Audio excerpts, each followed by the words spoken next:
ദൃശ്യം എന്ന സിനിമയിൽ രണ്ടാം പതിപ്പിൽ ജഡ്ജി മുരളി ഗോപിയുടെ IG കഥാപാത്രത്തോട് പറയുന്ന ഒരു വാക്കുണ്ട്, ഒരു സ്റ്റേറ്റ്മെന്റ് ഉണ്ട്. എല്ലാവർക്കും അറിയാം കുറ്റം ചെയ്തത് അയാളാണെന്ന്. എന്തൊരു മനുഷ്യനാണ് അയാൾ, പക്ഷേ തെളിയിക്കാൻ തെളിവുകളൊന്നുമില്ല എന്ന്.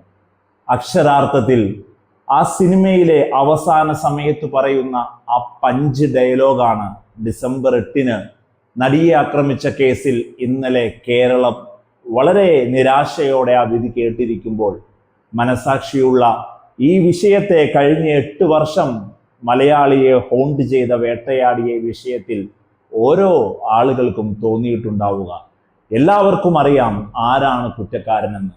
കൃത്യമായി പൾസർ സുനി പറഞ്ഞതാണ്, മേഡം ഇത് ഒരു ഗൂഢാലോചനയുടെ കൃത്യമായി ആവിഷ്കരിക്കപ്പെട്ട തിരക്കഥയുടെ ഭാഗമായാണ് ഞങ്ങൾ വന്നിരിക്കുന്നത്.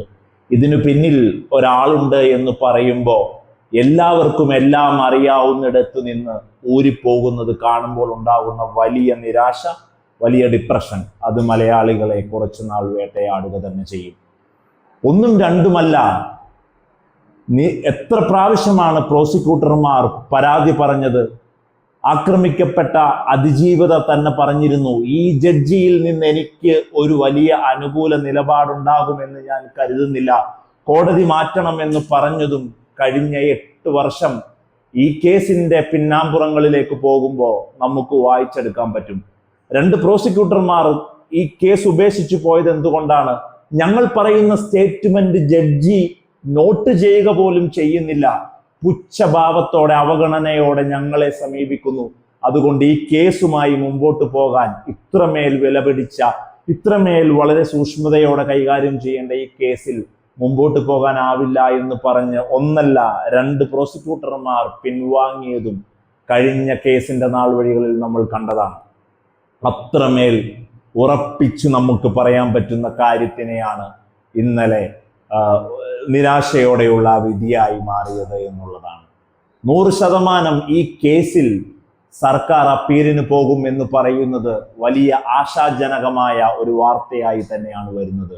വിട്ടുകൊടുക്കില്ല അതിജീവിതയെ ഇങ്ങനെ ഒറ്റപ്പെട്ട് വിഷമിച്ചു പോകാൻ എന്ന് പറയുന്ന ആ ഒരു രീതിയിലേക്കാണ് വീണ്ടും അപ്പെക്സ് കോടതികളിലേക്ക് സർക്കാർ ഉന്നം വെക്കുന്നത്. 100% നമുക്കറിയാവുന്ന പ്രതി വിട്ടയക്കപ്പെട്ടിരിക്കുന്നു. അതിന് ഇനി വലിയ PR വർക്കുകൾ അതിലേക്ക് നടക്കാം, വലിയ രീതിയിലുള്ള പ്രവർത്തനങ്ങൾ ഇനി അനുകൂലമാക്കി മാറ്റാനുള്ളതൊക്കെ വരും ദിവസങ്ങളിൽ സോഷ്യൽ മീഡിയ ഹാൻഡിലുകളിൽ PR ഏജൻസികളുടെ മുഖ്യധാര പ്രവർത്തനങ്ങളോടെ നമുക്ക് കാണാൻ കഴിയും. പക്ഷേ ദൃശ്യം 3യുടെ അവസാന വാചകങ്ങളിലേക്ക് തന്നെ ചുരുങ്ങുന്നു. എന്തൊരു മനുഷ്യനാണ് നിങ്ങൾ, എന്തൊരു മനുഷ്യനാണ് നിങ്ങൾ, ഈ നാടിന് മുഴുവൻ അറിയാം നിങ്ങളാണ് അത് ചെയ്തതെന്ന്, പക്ഷേ തെളിയിക്കാൻ കഴിഞ്ഞിട്ടില്ല. ഗൂഢാലോചന അങ്ങനെയാണല്ലോ, from the root to the fruit എന്ന് പറയുന്ന പോലെ അടിവേരുകളിൽ നിന്ന് ആ ഒരു കായ്ബലത്തിലേക്ക് എത്തിപ്പെടുമ്പോൾ ഉണ്ടാകേണ്ട മുഴുവൻ വേരുകളെയും മുഴുവൻ കാര്യങ്ങളെയും തെളിയിച്ചാൽ മാത്രമേ ഗൂഢാലോചന നിലനിൽക്കൂ. ആ ഒരു ലൂപ്പ് ഹോളിൽ തന്നെയാണ് പ്രതി രക്ഷപ്പെട്ടത്.